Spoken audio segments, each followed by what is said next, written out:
De tankene jeg gjorde meg da jeg valgte studium var nok at jeg først og fremst hadde lyst til å ta noe som interesserte meg, og det klarte jeg veldig bra, synes jeg. Jeg ble jurist, og det er jo en utdanning som jeg har hatt veldig, veldig god bruk for etterpå.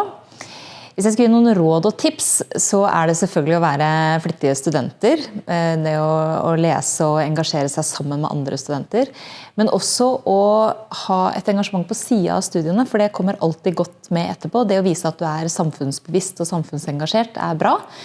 Og så vil jeg gi et lite råd til, og det er at det kommer til å dukke opp masse spennende muligheter i løpet av studiet, eller gjerne etter studiet også.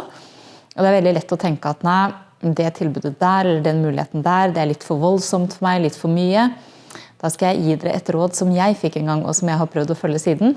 Og det er at det finnes alltid en exit, men det finnes ikke alltid en inngang. Og det betyr at noen sjanser må man bare ta, hoppe på toget når det går. Funker det ikke, så kan man heller slutte, men du får kanskje bare muligheten til å si ja en gang. Temaet fred og konflikt er jo både dessverre og heldigvis veldig relevant. Dessverre fordi det betyr jo at konfliktnivået i verden tar seg til nye områder og får litt nye begrunnelser.